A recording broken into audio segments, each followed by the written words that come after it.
उद्धव ठाकरे गटाची सुपारी वाजवणारा कामरा, त्याला कसली भीती वाटते आज? अगोदर वाटत नव्हती का?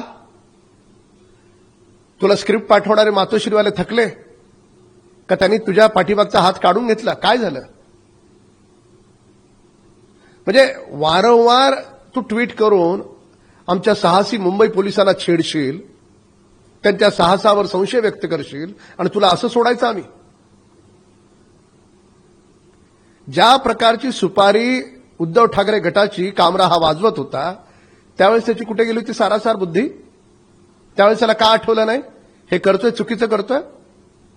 पण वारंवार मीडियामध्ये कसं राहता येईल याचा हा पूर्णपणे विचार करून ठरवलेला प्लॅन आहे. त्यामुळे त्याला मुंबई पोलिसांपुढे शरण यावं लागेल. आणि एवढीच जर भीती आज वाटते तर त्यावेळेस काय कुठे गेली होती भीती तुझी? तुला ही बहाणेबाजी करून चालणार नाही. कामराला हा सुपारीबाज कामरा आहे, ह्याला मुंबई पोलिसांपुढे शरण यावं लागेल. आणि आला नाही तर तो जिथे असेल तिथे त्याच्या मुसक्या आवळून त्याला मुंबईमध्ये आणू.